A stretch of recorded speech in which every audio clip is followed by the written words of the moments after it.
और वो पिछले कई बर्थ से माँ बेटी बेटी माँ बनकर ही आ रहे हैं। किसी के मदर फादर हैं जो अब नहीं हैं, लेकिन आप उतना ज़्यादा कनेक्टेड हैं कि आप उन्हें रिलीज़ नहीं कर पा रहे, और लोग ये एडमिट करते हैं कि वो हमें रोज़ दिखते हैं, हम उन्हें फ़ील कर पा रहे क्योंकि आप उन्हें रिलीज़ नहीं कर रहे। एक है जिनका ये लास्ट जन्म है, ठीक है, और उन्होंने अपनी ज़िंदगी में सब कुछ अचीव कर लिया है, सब कुछ वेल ऑफ है, सब है, फैमिली, सब कुछ बहुत स्मूथ है उनकी लाइफ में, और उनके ये सवाल ही नहीं है कि मुझे ये कब मिलेगा, वो कब मिलेगा, ये क्यों नहीं हो रहा, वो क्यों नहीं हो रहा, उनके सवाल ही नहीं है।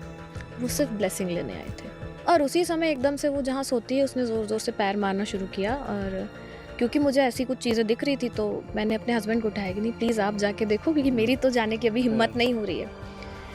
अब वो गए और उन्होंने मुझे बुलाया कि नहीं तुम्हें जाना पड़ेगा।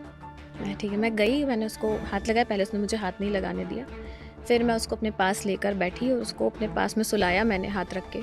तब से आज तक मैं 3 दिन हो गए मैं उसको हाथ रख के सुला रही हूँ, सो नहीं पा रही। और उस दिन उसने अपने सारे बाल नोचे थे, सारे बाल नोचे थे। आपको लगता है आपके कर्मा कोई काट सकता है? अगर काट सकता होता तो आप लेके ही क्यों आते वो बैट कर्माज अपने साथ? यकीन मानिए ये मेरे लिए बहुत तकलीफ की बात है कि किसी के दुख तकलीफ से मेरा प्रोफेशन जुड़ा हुआ है। सच में बहुत तकलीफ की बात है। बहुत बहुत स्वागत है आपका हमारे channel Thank you BU so पे। much. कैसे हो आप मैम? मैं बिल्कुल अच्छी हूँ, आप कैसे हैं? एकदम बढ़िया, एकदम बढ़िया। और गाना सुनने के बाद तो एकदम बिल्कुल शांत हो गए। My pleasure, thank you. तो आज जो ऑडियंस है आपको देख रही है तो उनको पता लगे कि वो आज किसको सुनने जा रहे हैं, अपने बारे में थोड़ा सा बताओ। बिल्कुल, मेरा नाम रितिका बजाज है और मैं एक एस्ट्रोलॉजर हूँ, न्यूमरोलॉजिस्ट हूँ और आकाशिक रिकॉर्ड रीडर हूँ। एस्ट्रोलॉजी, न्यूमरोलॉजी ये मेरी फैमिली की लेगेसी है। मेरे दादाजी एस्ट्रोलॉजर थे, वो पामिस्ट्री भी करते थे। देन मेरे फादर को पास ऑन करी उन्होंने, मेरे फादर ने मुझे पास ऑन करी। इनफैक्ट मेरी जहाँ शादी हुई है तो मेरे जो फादर इन लॉ हैं वो सिग्नेचर एनालिसिस करते हैं। ओके। आकाशिक रिकॉर्ड ये मैंने खुद ऐड किया इसमें, क्योंकि अभी आपने मुझसे गाना सुना, उससे रिलेटेड मेरे कुछ क्वेश्चंस थे ज़िंदगी से अपनी, कि क्यों मैं उतना नहीं कर पाई इस फील्ड में। ऑल्दो मैं कैमरा कॉन्शियस हूँ, मानती हूँ, फिर भी अच्छा उस सब तो मैं नहीं गाती। उस समय मुझे लगता था कि मैं अच्छा गाती हूँ और अच्छा परफॉर्म भी कर रही थी, बट समहाउ मैं नीचे आ गई, उस एक लेवल पे जाकर वहाँ से नीचे आ गई। फिर वो मेरा क्वेश्चन था कि क्यों, मैं भी तो मेहनत कर रही हूँ, मैं वहाँ तक क्यों नहीं पहुँच पा रही जहाँ पर मेरे साथ वाले लोग मुझसे बहुत ज़्यादा आगे निकल गए, मैं वहीं क्यों स्टक्ड हूँ। तो इस क्वेश्चन को ढूंढते ढूंढते ढूंढते मैं आकाशिक रिकॉर्ड्स में आई, तो वहाँ से मुझे आंसर्स मिले। मुझे समझ आया कि मेरा गाना कभी भी कमर्शियल यूज़ के लिए नहीं बना हुआ था। मेरा गाना मुझे मेरे भगवान से जोड़ता है, मेरे श्री कृष्णा से जोड़ता है। अब मैं जो भी गाती हूँ, जैसे मैंने अभी आपको बताया, मैं फैमिली फंक्शन मुझे बिठा के गाया, मैं जो भी गाना गाती हूँ मैं हमेशा उनको डेडिकेट करती हूँ। हर कोई भी गाना, मैं को फिल्मी सॉन्ग गा रही हूँ, भजन तो नो डाउट मैं उनके लिए गाती हूँ, जो भी गाती हूँ वो मेरे श्री कृष्णा के लिए होता है। बहुत सारे लोग हैं जिनको फिजिकल इश्यूज है, बाय बर्थ भी है, ठीक है। बहुत सारे लोग हैं जिनको फाइनेंशियल इश्यूज हैं, लाइफ भर ही चल रहे, खत्म भी नहीं हो रहे। बहुत सारे ऐसे में जिनको हेल्थ इश्यूज है कि कोई ऐसी बीमारी आ गई बचपन से ही वो चल रही है, ठीक है। ये कंटेस्ट इसलिए दिया है ताकि आगे आने वाली जो भी हम बातें होंगी उन चीजों को आप कनेक्ट कर पाओ। सबसे पहले कार्मिक हीलिंग होता क्या है? कार्मिक हीलिंग बेसिकली मैं आपको आकाशिक रिकॉर्ड्स बताती हूँ क्या होता है। रिकॉर्ड्स क्या होते इसको हैं? कार्मिक हीलिंग बोलते हैं, आकाश आप बोल सकते हैं। ओके। कार्मिक हीलिंग, जब आपके रिकॉर्ड्स ओपन होते हैं तो हीलिंग्स वहाँ से आपकी स्टार्ट हो जाती है। ठीक सबके है। रिकॉर्ड्स ओपन नहीं हो पाते, ऐसा भी होता है। जी। बट आकाशिक रिकॉर्ड क्या होता है कि जैसे आपको किसी चीज़ की इन्फॉर्मेशन चाहिए, आप क्या करेंगे, गूगल पे टक टक टक टाइप किया, आपको इन्फॉर्मेशन आ गई गूगल के थ्रू। अब जब हमारी सोल है उसकी एक एज है, जैसे हमारी बॉडी की एज होती है, अब मान लीजिए एज हो गई है 70-80 ईयर्स तक, ठीक है, लेकिन सोल की एज हमेशा से 300-400 साल ऐसे होती है। इससे ज़्यादा भी हो सकती है, इससे कम नहीं होती। तो आपकी बॉडी इस बर्थ में है एक टाइम पीरियड के लिए, पर्टिकुलर टाइम पीरियड के लिए, लेकिन अभी आपकी सोल की जर्नी बाकी है और पीछे से चली आ रही है। तो जो आपके सोल के रिकॉर्ड्स होते हैं, ठीक है, लेखा जोखा सब कुछ, कि आप क्या थे, क्या करके आए हो और क्यों आए हो यहाँ पर, और आगे क्या लेकर जाओगे, ये सब कुछ आकाशिक रिकॉर्ड्स में होता है। ओके। वो रिकॉर्ड्स एक्सेस करते हैं हम। जितने भी प्रैक्टिशनर हैं वो रिकॉर्ड एक्सेस करते हैं, आकाशिक रिकॉर्ड्स। आपकी सोल की लाइब्रेरी बोल सकते हैं लेमन लैंग्वेज में, जहाँ आपकी सारी इन्फॉर्मेशन स्टोर्ड है। किसी को भी अपनी आकाशिक रिकॉर्ड अगर कराना हो तो उसके लिए आप उस सामने वाले से क्या डिटेल्स लेते हो कि आप उस डेटा को ओपन कर पाओ और उस लाइब्रेरी में जा पाओ? मैं सिर्फ नाम लेती हूँ, ओनली नाम, सिर्फ नाम, कोई डेट ऑफ बर्थ कुछ कोई नहीं? डेट ऑफ बर्थ नहीं। उसके बाद का क्या प्रोसेस होता है? उसके पहले का प्रोसेस हाँ, होता है। मतलब उसके पहले का। उसके पहले का प्रोसेस होता है कि मैं मेडिटेटिव स्टेट में होती हूँ। मान लीजिए आपकी रिकॉर्ड, आपने सेशन बुक किया है, जैसे आपका 4 बजे का टाइम है सेशन का, तो 3 बजे या उससे पहले से 1-1.5 घंटा मैं मेडिटेशन करती हूँ, मेरे रेगुलर मेडिटेशंस के अलावा। ठीक है, उसके बाद मैं आपसे कनेक्ट करूँगी वीडियो कॉन्फ्रेंसिंग के थ्रू, क्योंकि बहुत सारे क्लाइंट्स ऐसे हैं जो बाहर के भी हैं जिनके रिकॉर्ड्स ओपन करना पड़ता है। और उसके थ्रू मैं आपसे आपका नाम पूछूंगी, आप मुझे अपना नाम वैलिडेट करेंगे, तब मैं आपकी परमिशन के बाद, आप जब मुझे कंसेंट देंगे कि हाँ आप रेडी हो कि मैं आपके रिकॉर्ड्स एक्सेस करूं, तब मैं आपके रिकॉर्ड्स ओपन करूंगी। ओके। ये एक सिंपल प्रोसेस होता है। पुनर्जन्म और इस जन्म का जो बीच वाला पार्ट होता है, कि कहते हैं कि पुराने कर्म हमारे साथ इस जन्म में भोगने पड़ते हैं, इसका क्या कॉम्बिनेशन है और किस तरीके से हम जान सकते हैं अपने कर्माओं को और कैसे अपने कर्माओं को, क्योंकि ये बहुत सारे रील्स भी ऐसी देखी कि कर्मा कट सकते हैं, तो इस पे थोड़ा सा एक बार नहीं, बताओ। कर्मा कट नहीं सकते। देखिए, आज ईश्वर ना करे कभी ये किसी से दावा कर दूं, ईश्वर ना करे मेरे से ये गलती हो, ये पाप हो, लेकिन कोई करता है तो मैं उसके लिए भी उनको भी दोषी नहीं ठहरा सकती, क्योंकि ये मेरे भी कर्मा का सवाल है, मैं किसी पे भी क्यों दोष आरोपण करूं। लेकिन आपको लगता है आपके कर्मा कोई काट सकता है? अगर काट सकता होता तो आप लेके ही क्यों आते वो बैड कर्मास अपने साथ? आप भोग ही क्यों रहे होते लाइफ में अगर कट सकता है तो? क्योंकि काटना और देना ये तो ईश्वर के हाथ में है ना। अगर हम ईश्वर ही बन गए तो फिर उनका रोल तो खत्म हो गया जिंदगी से। राइट।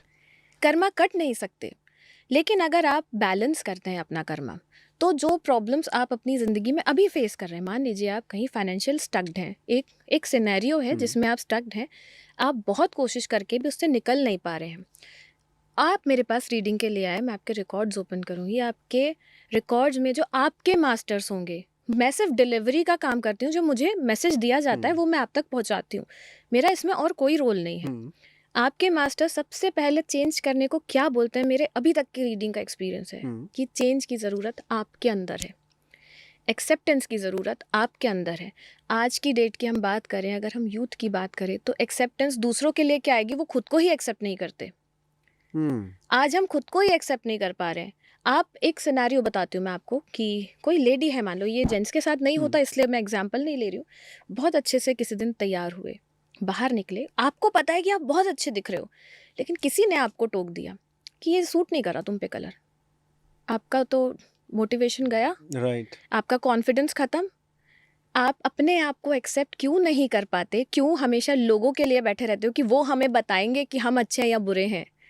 आप अच्छे हैं या बुरे हैं, आपको डिसाइड करने की ज़रूरत है। कोई और आपके बिहाफ में कैसे डिसाइड करेगा ये? तो ये गाइडेंस जब मिलती है आकाशिक रिकॉर्ड से, एंड ट्रस्ट मी, ये डिवाइन ब्लेसिंग्स है। आपके रिकॉर्ड्स ओपन हो गए हैं और आपको ये मैसेजेस दिए जा रहे हैं, this is a divine blessings for you. Okay, इसकी थोड़ी हिस्ट्री थोड़ा सा बता सकते हो आप इसका, और मतलब ये कहाँ से आई थी, बिल्कुल, कैसे देखिए आई थी? ये कहाँ से आई है, हमारे ही हम भारतवर्ष से ही आई है। हम जो पुराने हमारे साधु संत थे वो क्या करते थे, वो साधना करते थे। अभी भी आप हिमालय पर जाइए और कोई ऐसा आपको साधना करता हुआ दिखेगा कि वो मेडिटेटिव स्टेट में है कोई, आप उनकी एनर्जी बेयर ही नहीं कर सकते। और अगर उन्होंने आँख खोल के आपके बारे में कुछ बता दिया, वो ऐसी चीज़ बताएंगे जो आपके बारे में और कोई जानता ही नहीं है। आपका पास्ट बताएंगे। ऐसा पहले होता था कि पुराने ज़माने में जो संत लोग होते थे, ठीक है, जो जिन्हें एनलाइटमेंट मिलती थी, हम बात करते हैं, आप उनके पास जाएंगे, वो आपको बोलेंगे तुम्हें यहाँ सुधारने की ज़रूरत है खुद को, तुम्हारे साथ ये होता आ रहा है ना क्योंकि तुम ये गलत कर रहे हो। ऐसा होता था पुराने जो हमारे ऐसे शोज़ बने आए हैं, ऐसे उसमें देखना आप, ये सारी चीज़ें होती हैं, ठीक है। वही हमारी ही थी ये। और लेकिन हमें ये, क्योंकि हम इंडियंस हैं और हम अपना कल्चर एक्सेप्ट नहीं करते हैं जब तक हमें कोई बाहर वाला आके हमारा कल्चर ना समझाए। तो ये हमें जब आकाशिक रिकॉर्ड का, अब जो इतना इजी हो गया है सब कुछ सीख लेना, ये कर लेना, इजी अभी भी नहीं है क्योंकि बहुत बहुत डीप मेडिटेशंस की आपको ज़रूरत होती है। यहाँ से आपको ज़ीरो करना पड़ता है अपने माइंड को, तब आप डाउनलोड कर पाओगे किसी और के रिकॉर्ड्स के लिए, खुद को रेडी कर पाओगे। लेकिन फिर वेस्टर्न कल्चर आया और वहाँ से इंग्लिश प्रेयर्स बनी इसके लिए। तो बेसिकली ये प्रेयर्स होती है जब हम रीड करते हैं इसको। मेडिटेशन के बाद में आपके नाम कंफर्म करने के बाद में मैं आपका नाम बोल के प्रेयर रीड करूँगी और फिर मैं आपके रिकॉर्ड एक्सेस करूँगी। है हमारा ही कल्चर, लेकिन हमने एक्सेप्ट तब किया जब हमें वेस्टर्न तरफ से ये बताया गया कि ऐसा कुछ होता है and we can access the records. कोई केस स्टडी शेयर कर सकते हो आप?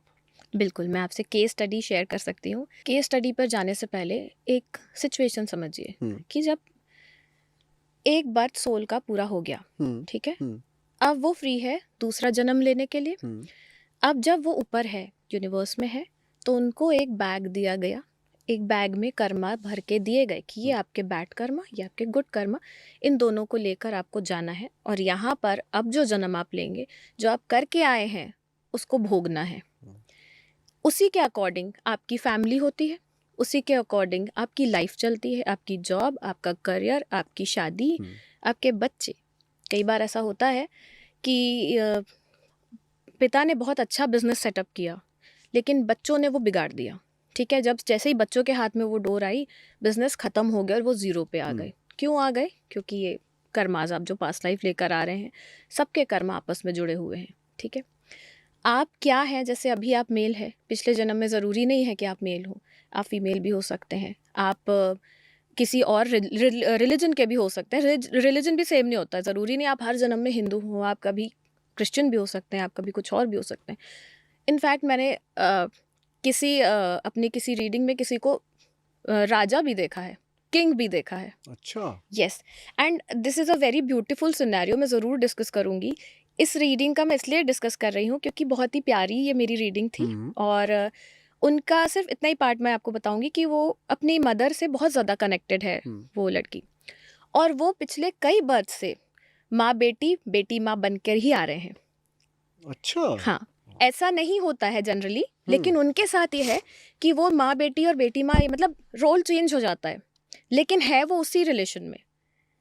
अगर आपकी बात करें, चलिए जैसे मैं आपकी और मेरी बात करते हैं, तो अगर हम सिस्टर और ब्रदर होते तो ज़रूरी नहीं है हम पिछले बर्थ में भी वो होंगे, हम दोस्त भी हो सकते हैं, आप मेरे पिता भी हो सकते हैं, मैं आपकी मदर भी हो सकती हूँ, बट आएंगे हम इस जन्म में तो कोई ना कोई कार्मिक रिलेशन लेकर आएंगे। अब मैं आपको लेकर चलती हूँ केस स्टडी पे, ठीक है।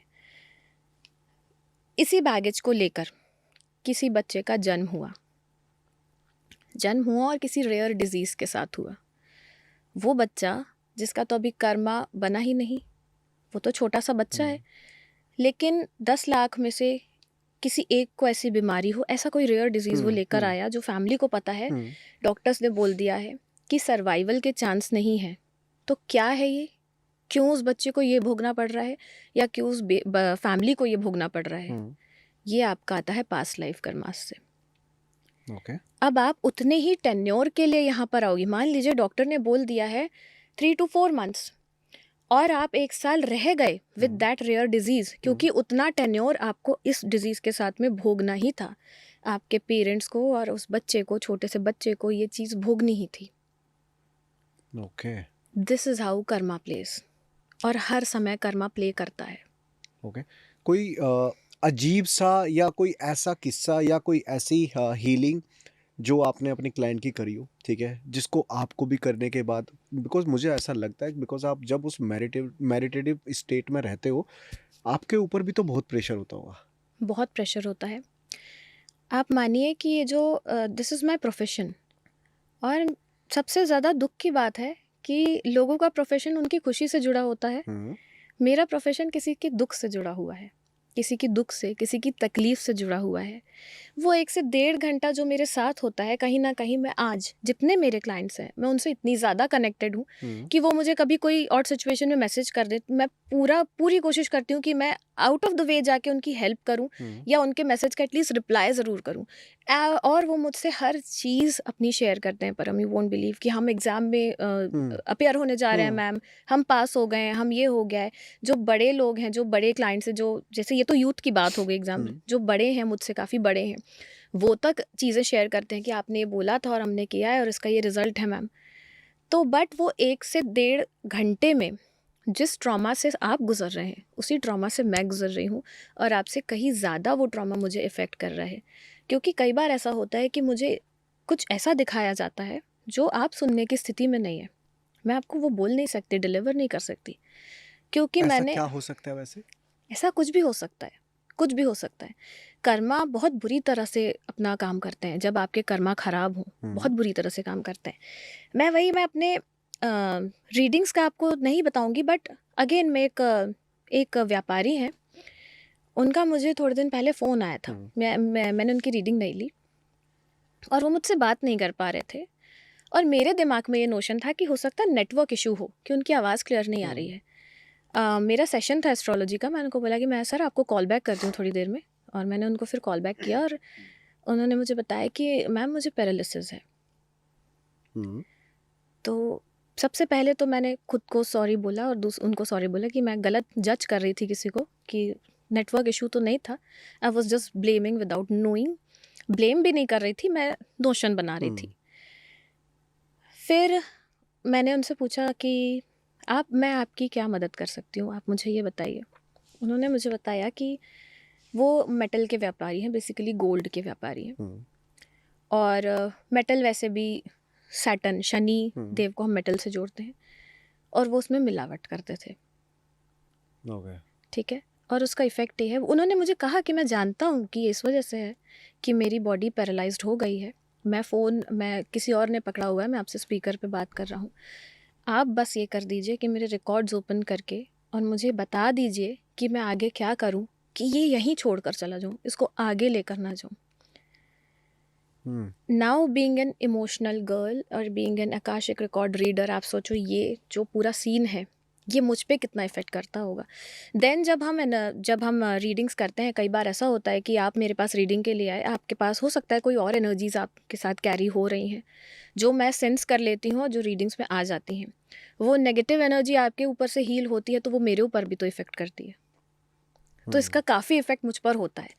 और कहीं ना कहीं, जैसे मैंने आपको बताया पैरालिसिस है, एक और मैं आपको बताती हूँ। एक मेरी क्लाइंट नहीं है वो, उनका काफ़ी साल हो गए, उनका फ़ोन आया था कि उनकी शादी नहीं टिकती। एज भी कम नहीं है, 56-57 अराउंड। शादी एक बार हुई, पहली शादी जब उनकी हुई, बच्चे हुए और शादी टूट गई, और बच्चे जो हैं वो हस्बैंड के साथ चले गए। फिर कुछ सालों बाद दूसरी शादी हुई, शादी टूट गई। अब उनके पास में सब कुछ है लाइफ में, लेकिन शादी नहीं है, शादी का सुख नहीं है उनको। ठीक है, क्योंकि उनके पास्ट में कुछ ऐसा था जो उन्होंने किया था, इंटेंशनली या अनइंटेंशनली, जिसके कारण वो अभी ये भोग रही हैं। तो आई थिंक मुझे एक चीज़, मैं थोड़ा सा कंफ्यूज हो गया हूँ यहाँ पे। हमारे पुनर्जन्म के कर्म हमको इस जन्म में भोगने पड़ते हैं, ठीक है? फिर हमने इस जन्म में जो अच्छे कर्म करे, ये अगले जन्म में भोगने पड़ेंगे? देखिए, आप छोड़कर तो कुछ भी जाएंगे नहीं। जो आपकी जो लालसा है, सारी डिज़ायर्स है ना ऐसी कि हमें मकान, गाड़ी, बंगला, ये सब चाहिए, जेवर चाहिए, ये सब आप छोड़ के जाएंगे। कर्मा तो आप अपने लेकर जाएंगे, अच्छे बुरे दोनों। तो being an akashic record reader, हमारा ये काम है कि जब आप किसी तकलीफ में आए मेरे पास, ठीक है, आप खुश होके तो आएंगे नहीं मेरे पास, किसी तकलीफ में आप आएंगे कि यहाँ पर मैं स्टक्ड हूँ, आप रिकॉर्ड ओपन करके मुझे बता सकते हैं, गाइड कर सकते हैं। जब आपको आपके मास्टर्स गाइड करेंगे कि यहाँ पर आपको सुधर जाने की ज़रूरत है, यहाँ पर आपने गलती की है, आपको उसे एक्सेप्ट करने की ज़रूरत है, उसके लिए फॉरगिवनेस की ज़रूरत है, आप मांगिए माफ़ी। आपने किया है, आपकी बॉडी ने नहीं किया, बट आपकी सोल ने किया है कहीं ना कहीं, इसलिए आप कहीं स्टक्ड हैं, या कभी ना कभी इस चीज़ का गिल्ट भी होता है। आप देखना, ऐसे कई लोग मिलेंगे जो सब कुछ है लेकिन दे आर नॉट हैप्पी, क्यों खुश नहीं है? क्योंकि कहीं ना कहीं जो पास्ट लाइफ का गिल्ट है वो लेकर आ रहे हैं, जो उन्होंने किया है। देखिए, जब बच्चा जन्म लेता है तो कुछ सालों तक वो बोल नहीं पाता। और आपने सुना होगा, बिकॉज आपके भी बच्चे हैं, तो आपने देखा होगा बड़े बुजुर्ग हमारे कहते हैं, क्योंकि उन्हें अपना पास्ट याद रहता है। हम्म। जैसे जैसे वो बोलने लगते हैं उन्हें अपना पास्ट भूलने लगते हैं वो, ठीक है। बट तब तक वो कर्मा उनका क्या करके आए हैं, क्यों आए हैं, ये सब कुछ उन्हें याद रहता है, हर बच्चे को याद रहता है। Interesting ma'am. अभी जो आपने बच्चे वाला मेरे को बताया, क्या पेरेंट्स के कर्मा का कितना बड़ा रोल रहता है हमारी लाइफ में? बहुत बड़ा रोल रहता है। चलिए इसको इसका बताओ एक बार एग्जाम्पल प्लीज। मैं हाँ। खुद से लेती हूँ। हम्म। मैंने अभी आपको बताया कि ये मेरा प्रोफेशन है, कि मुझे किसी का दुख, किसी की तकलीफ से मेरा काम चलता है। This is my profession. अब मुझे अपने क्लाइंट को चूज़ करने में बहुत माइंडफुली मैं चूज़ करती हूँ, चूज़ नहीं करती हूँ मैं ऑल्दो, लेकिन कोई ऐसे मेरे पास बहुत आते हैं कि जिनका रिलेशनशिप इश्यूज लेकर आते हैं, जो यंग बच्चे हैं आजकल के, कि आप वो एक मेरे पास आए थे, वो अपने फादर से पैसे लेकर आए थे कि आप मेरा सेशन बुक कर दो और मुझे बता दो कि मेरी गर्लफ्रेंड से शादी होगी क्या, और पिछले जन्म का हमारा रिश्ता है क्या, तो हमारी इस जन्म में शादी हो जाएगी। और मैंने उनको मना कर दिया कि मुझे माफ़ करिए, मैं आपकी रीडिंग नहीं कर सकती, क्योंकि उसी रीडिंग से, उसी से जो इनकम हो रही है, मेरे बच्चे पे खर्च हो रही है। अगर मैं अपना कर्मा बिगाड़ती हूँ और उसको, वो जैसे हमारी मम्मियाँ बोलती हैं ना कि हम जब खाना बनाते हैं तो हम भाव डालते हैं उसमें। मैं जब खाना बनाती हूँ, जब मैं अपने बच्चे का टिफ़िन पैक करती हूँ, तो मैं उसमें श्री कृष्णा का नाम डालती हूँ कि उसमें वो गुण आए। एंड यू वोंट बिलीव, बहुत ही छोटी उम्र से उसमें वो ग्रैटिट्यूड है, बिल्कुल भरा हुआ है। उसको सॉरी, थैंक यू जैसे वर्ड्स सिखाने नहीं पड़े। मेल्स को सॉरी बोलने में प्रॉब्लम होती है, इससे जनरल नोशन, ठीक है, मैं आपको नहीं नहीं नहीं पॉइंट आउट ठीक कर है। रही हूँ। बट मेरा बेटा हर चीज़ के लिए, चाहे वो गलती उसकी हो या ना हो, this is also wrong, but उसको सॉरी बोलना आता है, उसको थैंक यू बोलना आता है। मेरे घर में जो हाउस हेल्प आती हैं, वो रोज़ उसे थैंक यू दीदी बोल के भेजता है। मेरे घर में अगर कुछ डिलीवरी के लिए एजेंट्स आते हैं, कुछ भी हमको देने आ रहे हैं, हम उसको ये समझाते कि बेटा, जब जब बारिश होती है, तब भी इतनी बारिश में भी वो अंकल भीग कर आ रहे हैं, तुम्हारे लिए पेन लेकर आ रहे हैं, क्योंकि तुम्हें चॉकलेट खानी थी, तुम्हें आइसक्रीम खानी थी, तो वो लेकर आ रहे हैं। You should be thankful. वो रिसीव करने जाता है और वो सर झुका के उनको थैंक यू बोलता है। दिन भर में कम से कम 10 से 12 लोग उसे ब्लेसिंग्स दे के जाते हैं। कि उस समय क्या होता है जब हम किसी को थैंक यू बोल देते हैं और किसी को सॉरी बोल देते हैं, उन चीजों से हमारे पर्सनालिटी पे, हमारे कर्मा पे कितना इफेक्ट आता है मैम? बहुत इफेक्ट आता है। बताओ। आपने अपना कर्मा ठीक कर लिया। देखिए, हम किन सिचुएशंस में थैंक यू सॉरी नहीं बोलते, जब हमारा मन भरा हुआ हो किसी के द्वेष के लिए, ठीक है, जब हमारे इंटेंशंस खराब हो किसी के लिए, या तो हम अपने आप को ये समझ रहे हैं कि मैं तो राजा हूँ इस दुनिया का, बाकी प्रजा है मेरी, मैं क्यों झुकूं, क्यों झुकूं। अगर आप झुक गए तो कोई बड़ा से बड़ा दरवाज़ा या छोटे से छोटा दरवाज़ा आपके सामने हो, मान लीजिए आपको उसी दरवाजे से निकलना हो और आप सीधे खड़े हो, कैसे निकलोगे? थोड़ा सा झुक के निकलोगे। तो कर्मा बहुत बहुत ज़्यादा इम्पॉर्टेंट रोल प्ले करता है जब आपके अंदर ग्रैटिट्यूड और एक्सेप्टेंस आ जाता है।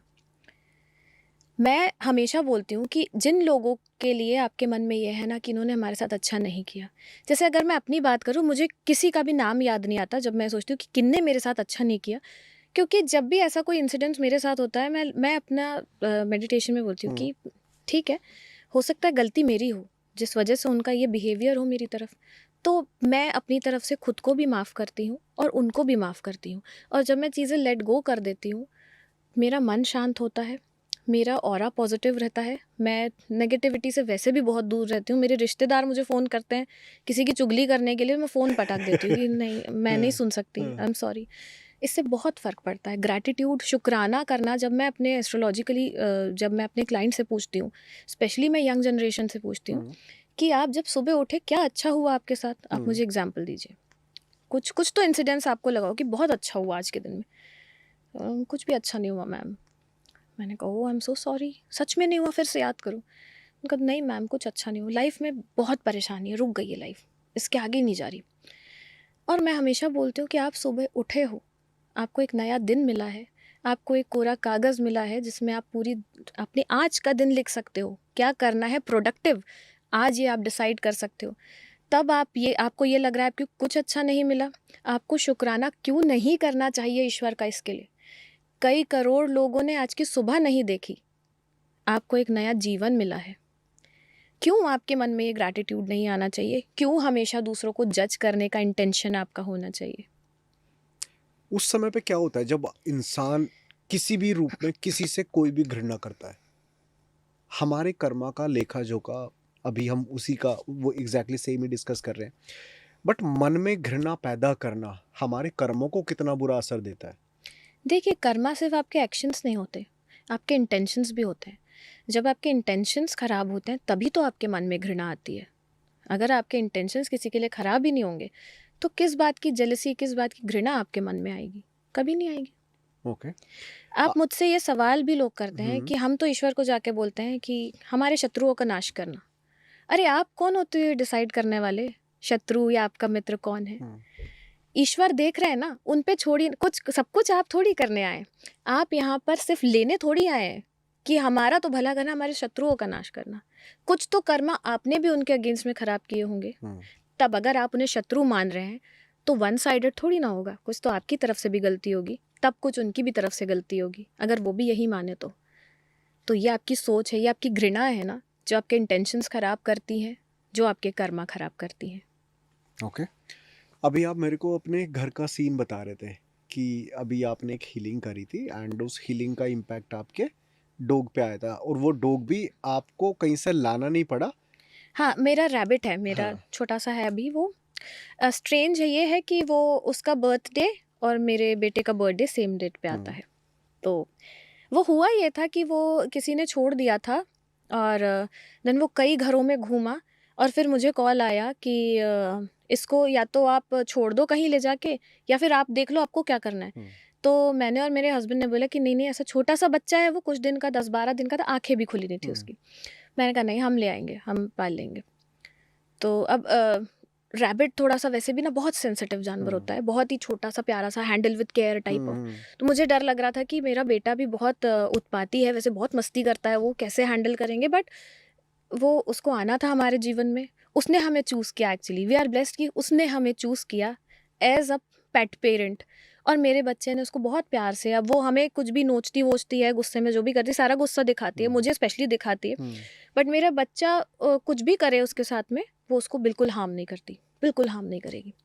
हुआ ये था कि एक मेरी रीडिंग थी और उसके बाद में वो काफ़ी नेगेटिव एनर्जीज थी उसमें। मैं भी उस दिन बहुत ज़्यादा डिस्टर्ब थी और मैं रात को सो नहीं पा रही थी। 2-3 बजे की बात है, मुझे बार बार ऐसा कुछ ख्याल आ रहा था, कुछ दिख रहा था, बार बार शो हो रहा था। और उसी समय एकदम से वो जहाँ सोती है उसने ज़ोर ज़ोर से पैर मारना शुरू किया। और क्योंकि मुझे ऐसी कुछ चीज़ें दिख रही थी तो मैंने अपने हस्बैंड को उठाया कि नहीं प्लीज़ आप जाके देखो, क्योंकि मेरी तो जाने की अभी हिम्मत नहीं हो रही है। अब वो गए और उन्होंने मुझे बुलाया कि नहीं तुम्हें जाना पड़ेगा। मैं ठीक है, मैं गई, मैंने उसको हाथ लगाया, पहले उसने मुझे हाथ नहीं लगाने दिया। फिर मैं उसको अपने पास लेकर बैठी और उसको अपने पास में सुलाया मैंने हाथ रख के। तब से आज तक मैं 3 दिन हो गए मैं उसको हाथ रख के सुला रही हूँ, सो नहीं पा रही। और उस दिन उसने अपने सारे बाल नोचे थे, सारे बाल नोचे थे। पूरा इतना इतना बड़ा उसका गुच्छा निकला था बालों का, जहाँ वो सोती वहाँ से सारे नोचे थे। और मुझे पता था कि क्या हो रहा है, क्यों हो रहा है। उस वक्त मैं हेल्पलेस थी, कुछ कर नहीं पा रही थी। उसके बाद जब सुबह हुई तब मैंने, मेरी ही गलती थी, मैंने उसके लिए पहले माफ़ी मांगी, मुझसे गलती हुई और उसका सर प्लीज़ मेरे नन्हे से बेजुबान जानवर पे मत दीजिए। जो हो मैं उसके लिए तैयार हूँ, मैं एक्सेप्ट करती हूँ। मुझे आप जो दंड देंगे मैं स्वीकार करती हूँ। क्या था वो वैसे? वो मैं इफ यू कैन शेयर। नहीं, आई कैन नॉट हाँ हाँ, ठीक है शेयर। ठीक है ठीक है, मतलब मैं कोई वो आपको वो नहीं कर रहा, जी ठीक है, जी। जो चीज़ें आपको ठीक लगती हैं शेयर करनी चाहिए। सी, देयर इज टू थिंग्स कि एक चीज़ तो ये है कि मैं ऐसे बढ़ा चढ़ा के मैं एक्सप्लेन कर दूं ऑडियंस के सामने, ठीक है, to get a hype and viral things. Right. एक चीज़ ये होती है कि नहीं, जो चीज़ मेरे लाइक मेरे खिलाफ है या मेरे काम के खिलाफ है, उन चीज़ों को साइड कर दो। जो अच्छी चीज़ है वो हमारी प्यारी सी ऑडियंस तक जानी चाहिए। बिल्कुल। देखिए मेरा मुझे बोला, मैंने आपसे शेयर भी किया था कि मुझे मेरी फ्रेंड्स ने बोला कि यार तुम पॉडकास्ट में जा रही हो, तुम कोई तड़का नहीं लगा रही अपने बातों में कि तुम्हारे फॉलोअर ही नहीं बढ़ रहे। और मैंने हाथ जोड़े, मुझे तड़का नहीं लगाना। बिकॉज जेन्युइनली क्यों मैं किसी को भ्रमित करूं? जैसे ना आकाशिक रिकॉर्ड रीडर को आजकल लोग भूत भगाने वाले लोग समझने लग गए हैं। और मैं पहने भी काले कपड़े हैं मैंने, बट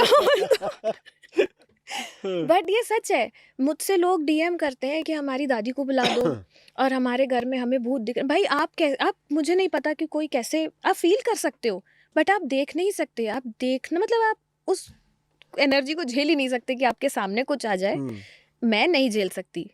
मैं इतनी मेडिटेशन करती हूँ और इतना खुद को भी हील करती हूँ। कई बार मुझे हील करने के लिए अपनी फ्रेंड की मदद लेनी पड़ती है। मैं सेशन के पहले इतनी ज़्यादा ड्रेन्ड हो जाती हूँ, मैं अपनी फ्रेंड को कॉल करती हूँ कि प्लीज़ सेंड मी हीलिंग्स, मेरा सेशन है और मैं बैठ नहीं पा रही हूँ। तो आप कैसे बीइंग अ नॉर्मल पर्सन उस एनर्जी को देख पा रहे हो और उससे वार्तालाप कर पा रहे हो, ये बात मुझे समझ नहीं आती। बट छोटी सी टीआरपी के लिए अगर मुझे कोई ये बोलेगा कि आप उस भूतों की कहानियाँ सुना दो कि आपके घर में मुझे भूत दिखा था, तो मैं हाथ जोड़ती हूँ, ये तो मुझसे नहीं होगा और मैंने किया नहीं कभी आज तक, और ईश्वर करे ये मुझसे कभी ना हो, ये तड़का कभी ना लगाऊं मैं अपने प्रोफेशन पे, क्योंकि we are genuine akashic record readers. हम डिवाइन ब्लेसिंग्स के थ्रू आपको हील कर सकते हैं। आपका जहाँ पर आप स्टक्ड हैं उसको हम ख़त्म नहीं कर सकते, हम आपके कर्म काट नहीं सकते, बिल्कुल नहीं काट सकते, हमारे बस में नहीं है ये। लेकिन आप जो झेल रहे हो परेशानी, उसकी इंटेंसिटी हम कम कर सकते हैं आपको ये दिखाकर कि आपको करना क्या है। अगर मैं रेमेडीज़ की बात करूं कि क्या करना है, तो वो आपके रिकॉर्ड्स में आपके मास्टर्स ही बताते हैं। जैसे कई बार होता है रिकॉर्ड में आपका क्वेश्चन कुछ है, मुझे उसमें कोई कलर दिखाया जा रहा है, तो मैं उनको बोलती हूँ, मैं रिकॉर्ड के पहले मैसेज सबको भेजती हूँ, पेन और पेपर लेकर बैठना और अकेले बैठना है आपको, उस पर ऑडियंस अलाउड नहीं है क्योंकि आपकी सोल जर्नी है। करेक्ट। ठीक है, तो उसमें आपका कोई किसी आपने जैसे कोई क्वेश्चन पूछा, मुझे आंसर कोई कलर बताया जा रहा है, मान लीजिए ब्लैक कलर, मैं आपको बोलूँगी आप राइट इट डाउन, इसके बाद में डिस्कस करेंगे। क्यों? क्योंकि रिकॉर्ड बंद करने के बाद आधी चीज़ें मुझे याद रहेंगी, आधी मैं भूल जाऊंगी क्योंकि उस वक्त मैं कहीं और कनेक्टेड हूँ। उसके बाद मैं नॉर्मल हो गई हूँ। अब मैं आपको मतलब बता सकती हूँ कि इसका मतलब क्या है, क्या करने को आपको बोला जा रहा है। तो जो उपाय होते हैं वो वहीं बताए जाते हैं, आपके मास्टर्स ही आपको बताते हैं, मेरा कोई रोल नहीं है, मेरा सिर्फ उसमें आपको मीडियम बन के, अब मीडियम से लोग मीडियमशिप समझ लेंगे, तो मैं इसलिए बोलती हूँ मैं सिर्फ डिलीवर करती हूँ, मैं मीडियमशिप नहीं करती हूँ। आप अपने नेगेटिव चक्रा में हो, आपने खुद बना रखा है, कैसे तोड़ोगे? ऐसे तोड़ोगे कि चाहे कैसी भी सिचुएशन आपकी लाइफ में हो, आपको काम करना पड़ेगा। मूड नहीं होगा, आपको काम करना पड़ेगा, काम नहीं बनेंगे, काम करना पड़ेगा। जब आपने ये पैटर्न अपनी लाइफ में अपना लिया कि किसी भी मुसीबत में साम दाम दंड भेद, अच्छे वे में काम के प्रति आपको लगाना है, लगन आपको अपने कामों में लगानी है, कोई नेगेटिव एनर्जी आपको परेशान नहीं कर सकती। इनफैक्ट मैं दावे से बोलती हूँ, अगर आपके कर्म अच्छे हैं, अगर आपका काम के प्रति अपना फोकस अच्छा है, दूसरों के लिए आपका व्यवहार अच्छा है, आपके इंटेंशंस अच्छे हैं, कुंडली में कोई भी ग्रह कहीं भी बैठा हो आपको परेशान नहीं करेगा। ये अमेजिंग है। नहीं करेगा। मैं तो फैमिली ही मेरी एस्ट्रोलॉजर की फैमिली है सारी। मुझे किसी एक पंडित जी ने बताया था, मेरी मम्मी को बताया था कि इसका तो खराब है सब, लाइफ बहुत ही स्ट्रगलफुल रहेगी, इसकी लाइफ में बहुत ज़्यादा स्ट्रगल रहेगी, कुछ होगा नहीं इसका लाइफ में।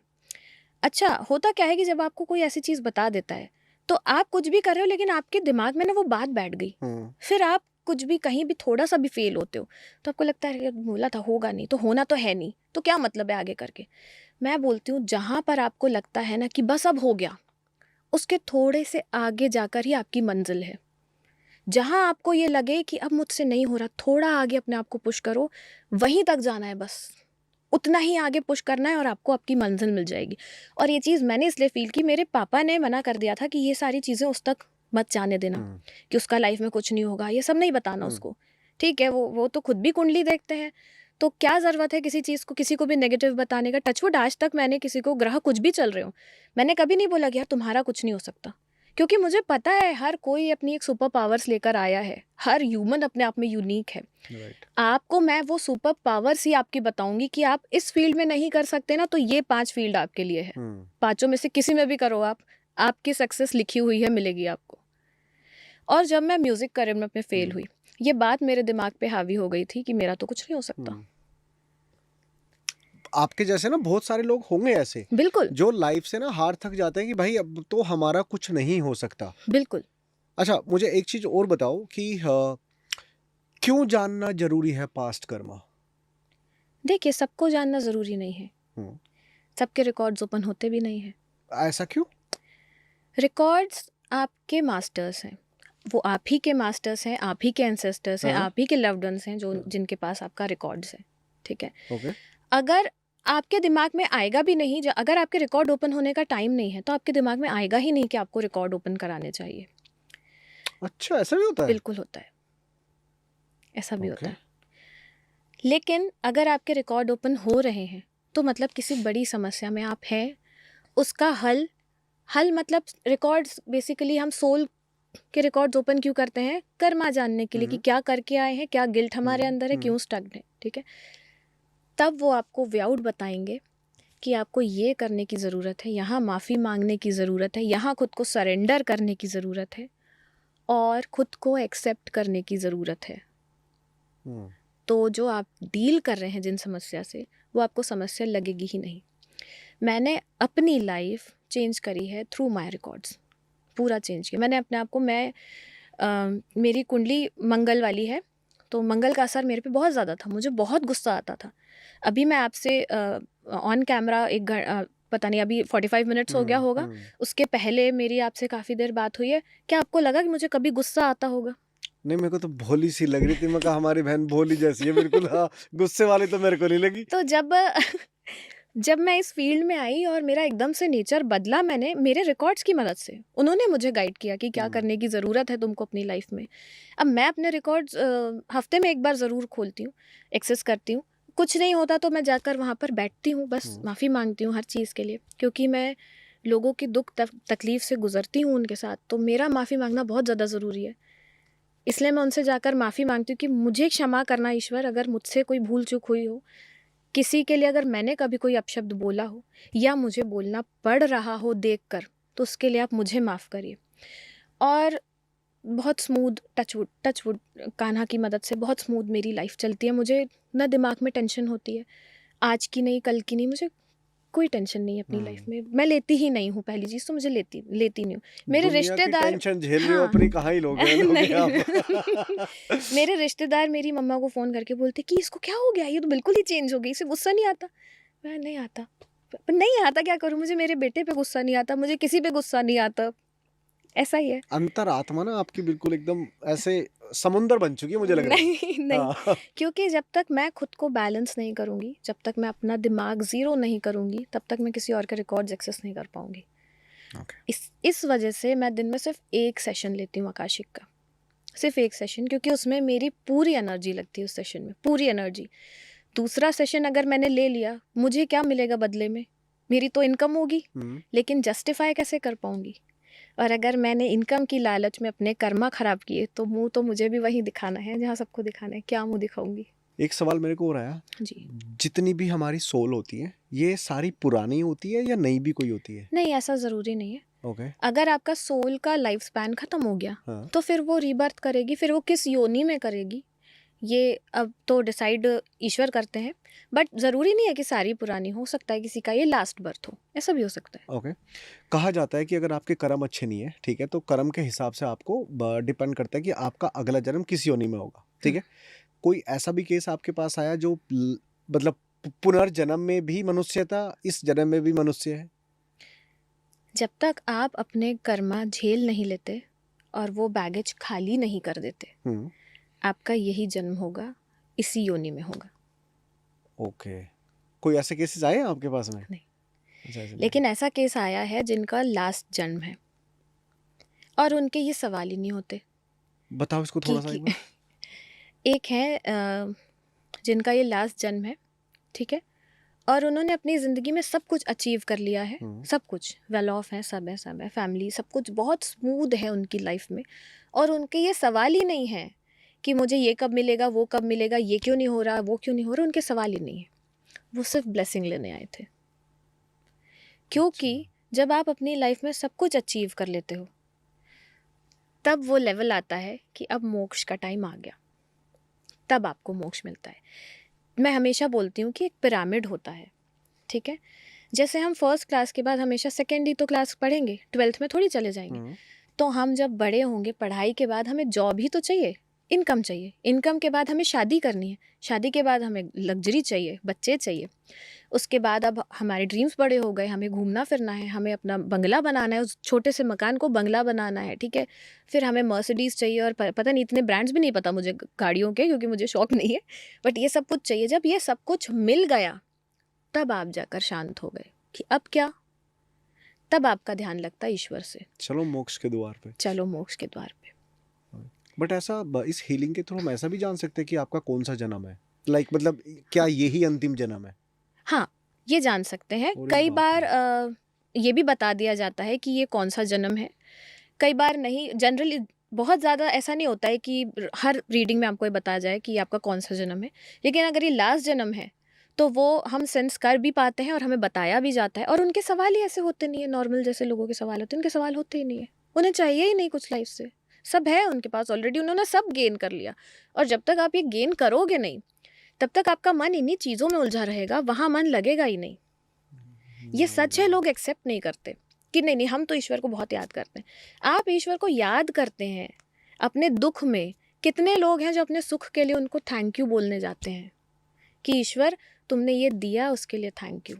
कितने लोग हैं जिन्होंने बोला कि मैं तो ये डिज़र्व नहीं करता हूँ शायद ईश्वर, तुमने मेरी बहुत अच्छी जगह शादी कराई, तुमने मेरी वाइफ या मेरे हस्बैंड इतना ज़्यादा अंडरस्टैंडिंग दिया, मेरे बच्चे इतने अच्छे दिए, मुझे पेरेंट्स इतने अच्छे दिए, उसके लिए थैंक यू। नहीं बोलते आप, आपको हर समय चाहिए उनसे। फिर आप ये भूल जाते हैं कि आप यहाँ पर सब कुछ लेने नहीं आए हैं, आप देने भी आए हैं। ये भी तो काम आपको ही करना है। कितना कुछ है लाइफ के बारे में जानने को ना। बहुत कुछ है। हम यही अटके रह जाते हैं कि लाइफ का पर्पस क्या है, पर्पस क्या है। बट मुझे ऐसा लगता है कि लाइफ का पर्पस छोड़ के ना प्रोसेस पे ध्यान देना चाहिए। बिल्कुल, बिल्कुल, ओके, एक लास्ट सवाल और पूछ लेता हूँ मैं आपसे। बिल्कुल। क्या आप जिसकी भी हीलिंग करते हो, आप उसका इन एंड आउट सब कुछ बता सकते हो? क्या क्या बता सकते हो वो एक बार थोड़ा सा एक्सप्लेन करो। मैं वो बता सकती हूँ जितना मुझे दिखाया जाता है। देखिए, इसमें मैं अपने मन से कुछ भी प्रिडिक्ट नहीं, जैसे एस्ट्रोलॉजी में मैंने आपसे आपकी डिटेल्स मांगी, इसमें मैं आपका कुछ नहीं मांग रही सिवाय आपके नाम के। ठीक है? अब आपके रिकॉर्ड ओपन होंगे, आपके मास्टर्स हैं, आपके मास्टर्स हैं। ठीक है? वो जो मुझे मैसेज देना चाहेंगे वो मैं आपको दूंगी। कई बार ऐसा भी होता है जो कुछ एनर्जीज होती हैं जिन्हें हम रिलीज नहीं करते। एनर्जीज की बात मैं इसलिए कर रही हूँ कि जैसे कोई हमारा लव्ड वन है, जैसे किसी के मदर फादर हैं जो अब नहीं है, लेकिन आप उतना ज़्यादा कनेक्टेड हैं कि आप उन्हें रिलीज़ नहीं कर पा रहे, और लोग ये एडमिट करते हैं कि वो हमें रोज़ दिखते हैं, हम उन्हें फ़ील कर पा रहे क्योंकि आप उन्हें रिलीज़ नहीं कर रहे। तो वो वहाँ पर आकर कुछ मैसेज देना चाहे, मैं उन्हें देख नहीं सकती, मैं विजुअलाइज कर सकती हूँ, लेकिन ऐसे बेयर आइज से मैं अगर कुछ बोलूँ कि ऐसा कोई दिखता है, वैसे मैं देख नहीं सकती। कई बार ही दिखाया भी जाता है अगर आपके लिए वो ज़रूरी हो तो। ज़रूरी नहीं है कि हर बार दिखाया जाए, बट वो मैसेज मैं आपको पास करती हूँ। अब वो आपका क्वेश्चन क्या है उस पर डिपेंड करता है कि आपका आंसर क्या आने वाला है उनसे। अच्छा। और आप सुनने की स्थिति में क्या है, कितना आप अभी सुन सकते हैं, अभी आपके लिए जानना क्या ज़रूरी है, वो आपको इन्फॉर्मेशन दी जाती है आपके रिकॉर्ड्स के थ्रू, आपके मास्टर्स के थ्रू। लेकिन हील वो जैसे आपके रिकॉर्ड ओपन हुए, हीलिंग प्रोसेस आपकी वहाँ से स्टार्ट हो जाती है। वो बैठे हैं ना देने के लिए, हील करने के लिए बैठे हैं। आप एक्सेप्ट नहीं करते उनकी हीलिंग्स, आप उन्हें, आप हम भगवान को ही क्वेश्चन करते हैं, आपने हमारे साथ गलत किया। अरे कोई आपकी पर्सनल दुश्मनी थोड़ी है उनसे कि आपके साथ गलत किया, उन्होंने तो सबको इक्वल बनाया। यहाँ पर आके डिफरेंशिएट्स तो हम ह्यूमन ने किया एक दूसरे के साथ में, उन्होंने तक कभी किया ही नहीं, किसी को रोका ही नहीं। Done ma'am. ये बड़ा इंटेंस पॉडकास्ट था एक्चुअली, और ये टॉपिक भी थोड़ा सा ना बाकी टॉपिक से थोड़ा सा हटके था। जी और मतलब मैं बहुत वंडरिंग हूँ कि मतलब ऐसी चीज़ें भी होती हैं। जी और मुझे लगता है कि हर एक बंदे को ना जिसके साथ में जो भी प्रॉब्लम्स आ रही हो, मुझे लगता है जानना चाहिए, बिल्कुल। ताकि आपको पता लग जाए कि भैया आप क्या गलत करो। कई बार ऐसा भी होता है ना कि हम जाने अनजाने में भी गलतियां कर गलतियाँ देते हैं। करते हैं। हमने सोच लिया कि चल यार मेरे से गलती हो गई, एक्सेप्ट कर, बट कहीं ना कहीं वो कर्मा में वो सारी चीज़ें रिकॉर्ड हो जाती हैं। बिल्कुल, देखिए अब जैसे मुझसे कोई पूछता है कि मैं तो बहुत स्ट्रगल करता हूँ लाइफ में, मेरे कर्म भी अच्छे हैं, फिर मेरा दोस्त आगे बढ़ गया, मैं क्यों नहीं बढ़ पा रहा हूँ? और बहुत ऐसे क्वेश्चंस आते हैं मेरे पास में, और फिर मैं उनसे बोलती हूँ कि चलिए आज आज हिसाब करते हैं आपके कर्मा का, पिछले जन्म का छोड़िए, इस जन्म में बात करते हैं कि यहाँ तक आपने, आज की डेट तक, इस टाइम तक आपके कर्म हो गए, आपको लगता है अच्छे हैं, मैं लाइन खींचती हूँ नीचे, बैलेंस शीट बनाते हैं। अब आप मुझे बताओ कि सारे कर्म अच्छे हैं आपके, इंटेंशंस अच्छे हैं आपकी, किसी के लिए द्वेष जेलेसी जैसे भाव आपके मन में नहीं है? अगर नहीं है तो जो आप बोलोगे मैं आपको देने तैयार हूँ, और अगर नहीं है तो आप ये लाइफ में जहाँ स्टक्ड हैं कि बहुत मेहनत कर रहे हैं पर आगे नहीं बढ़ पा रहे, वो स्टक्ड होंगे ही नहीं। इसका जवाब अगर है किसी के पास तो मुझसे आकर बात कर सकते हैं, वो कोई इशू नहीं है इसमें। बढ़िया है। तो प्रीवियस फाइनेंशियल ईयर खत्म हो चुका है, नया फाइनेंशियल ईयर आया, तो कंपनी के बैलेंस शीट के साथ साथ ना अपने कर्मों की भी बैलेंस शीट को बना लो, बिल्कुल, और उसे बैलेंस करिए। बैलेंस करो। और बैलेंस कैसे करोगे, मैम की सारी डिटेल ना डिस्क्रिप्शन में आपको मिल जाएगी, जाना और कर्मों की बैलेंस शीट को बनवा लेना भाई। मैं चलता हूँ अपने कर्मों की बैलेंस शीट पे काम करने, क्योंकि भैया मुझे ऐसा लग रहा है शायद यही वाला मेरा अंतिम जन्म ना हो, क्योंकि मैं मोक्ष की तरफ जाने की मेरा मन हो रहा अब। और मैं आपके माध्यम से हाथ जोड़कर सबसे माफ़ी मांगती हूँ कि यकीन मानिए ये मेरे लिए बहुत तकलीफ़ की बात है कि किसी के दुख तकलीफ़ से मेरा प्रोफेशन जुड़ा हुआ है। सच में बहुत तकलीफ़ की बात है, और मैं पूरी कोशिश करती हूँ कि मैं अपनी तरफ से, अपनी ईश्वर की मदद से, अपनी हीलिंग्स की मदद से जितनी ज़्यादा आपकी हीलिंग्स कर पाऊँ, आपके उस इमोशनल ट्रॉमा में आपके साथ खड़े हो पाऊँ, वो करने की मैं पूरी कोशिश करूँगी आपके साथ। लेकिन जो मेरा प्रोफेशन है उसके लिए मैं क्षमा मांगती हूँ आप सबसे। बहुत बढ़िया कर रहे हो, और आप कोई ऐसा गलत नहीं कर रहे हो कि आपको किसी के सामने हाथ जोड़ने पड़े। भाई देखो, सिंपल सी बात है, मैं जिंदगी का एक ही असूल है मेरा, गलती है 10 बंदे हो 100 हो, भाई मैं गलती मान लूंगा, और गलती नहीं है तो चाहे 1000 हो, लाख हो, कोई भी हो, फिर मैं नहीं मान लूंगा। तो आप ऐसा मत करो, मस्त रहो, मस्त काम कर रहे हो, अच्छा ही करते रहो, बिल्कुल। है ना। और हाँ, कोई बात बुरी लगी हो तो लगो, ठीक है, बाकी नॉलेज जरूर ले लेना, यही इंपॉर्टेंट रहता है यार, ठीक है। Done ma'am, thank you so thank much, you so much. Thank you everyone. Thank you.